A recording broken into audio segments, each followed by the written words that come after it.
Welcome! Today we're going to be taking a look at the latest addition to AFTERSHOCK's gaming notebook lineup, the MX-Series. The MX-Series comes in two flavors. The MX Elite, as seen here, with the 1050 Ti GTX graphics card, and the MX-15 with the 1050 graphics card. Both systems come equipped with Intel's latest 7th generation Kaby Lake processor, which results in better performance, slightly better thermals, and better power efficiency. So we're just going to quickly cover a little bit about MX-15 and show you some gaming benchmarks so you know what to expect from this system.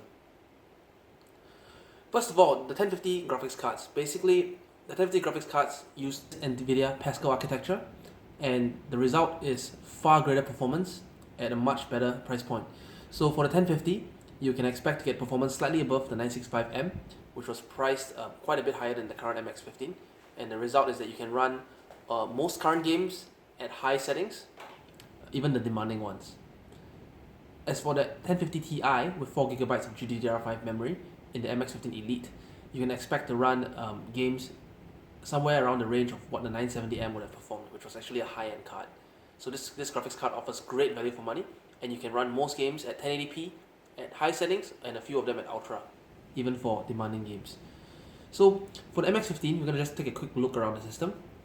All MX-15 units come with a 1080p Full HD IPS display, and soon we'll have more options for you to upgrade the display to a white color gamut version. And it also comes with a 1MP webcam, Full HD. And one of the notable things for the MX-15 is that the MX-15 has the option for a full RGB programmable color keyboard. This is something not normally found in notebooks of this price point, and it's one of the huge benefits because this keyboard is also macro capable and has an extremely tactile feel. So the keys actually have quite depth to them, which makes them really nice to type on as well as to game on. Just going around the chassis of the system quickly. On the left, you can see the various ports that the system has. So we have a gigabit Ethernet port, we have two mini display ports, we have a HDMI port, we have a USB 3.1 port, and a USB 3.0 port. Moving over to the right of the system, what you can see is that we have another two USB ports and the auto jacks. Just note that the MX-15 has a dual fan system, so if we open the back of the system, you can take a look. What you'll see is that there's actually two fan outlets with a dedicated cooling for the CPU and for the GPU. So this system maintains really good temperatures even under the heaviest loads. Storage-wise, the MX-15 has the capability to support one hard drive and one M2 PCIe Express solid-state drive. So basically what you can expect is that if you're using a PCIe SSD like the Samsung 960 Pro, you can expect speeds in excess of 2GB a second, which is just blazing fast for a system of this category. So we're just going to quickly go over and take a look at some gameplay performance with the MX-15 here with the 1050 Ti to give you an idea of what you can expect from this system. So first up for game benchmarks, we have Overwatch here running on the high preset. As you can see, the FPS is just pretty much locked at high 60s to 70 FPS all the way at 1080p high, which means you're just getting silk smooth gameplay. And we are here in a quick match using Hanzo. So we're just going to let you watch just how well the MX-15 with the 1050 Ti handles Overwatch to give you an idea of what you'd expect from this system.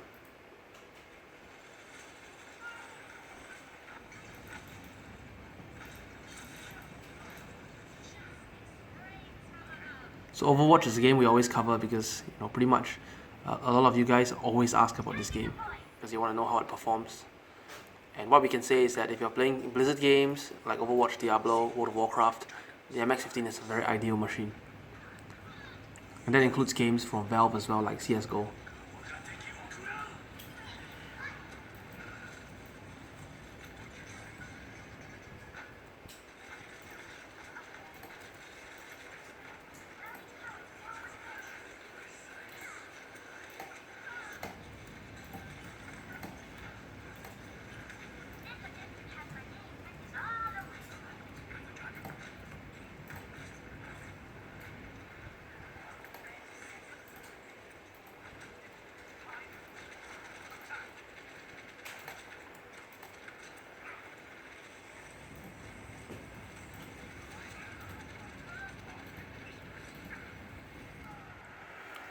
So next up we have Battlefield 1. Battlefield 1 is one of the newer, more demanding FPS titles, and we're running this game on a benchmark here to give you an idea of how the 1050 Ti handles a demanding game. So we have it here at the high preset 1080p. As you can see, we're getting somewhere within 40 FPS, which is very comfortable. So basically the idea is that the 1050 Ti and the 1050 are really ideal graphics cards for gaming at Full HD if you're running at the high preset. So for most games you'll be able to run at the high preset. For some games you may want to consider the medium preset. But basically at 1080p you can pretty much play any game on the MX-15.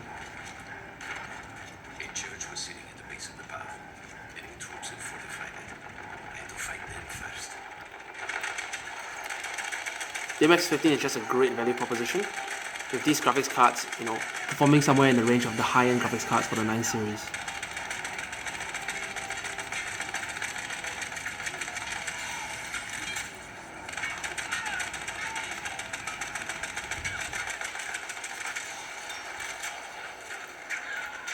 So as you can see, the visuals with the IPS display are just absolutely stunning, and the frame rate remains relatively stable throughout, even through the more advanced scenes.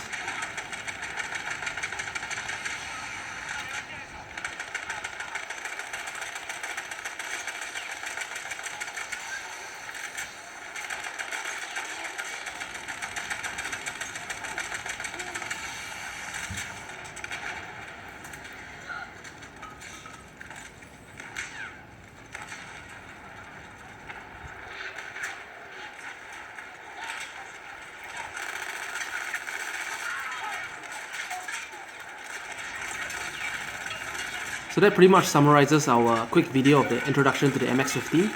And as you can see here, what we expect for users selecting a machine of this type is that if you're looking to game at Full HD and you want to run most games at medium or high settings, the 1050 Ti or 1050 is an extremely compelling option.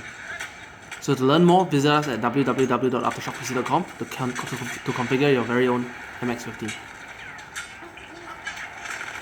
So to learn more, you can visit us at www.aftershockpc.com to configure your very own MX-15 unit.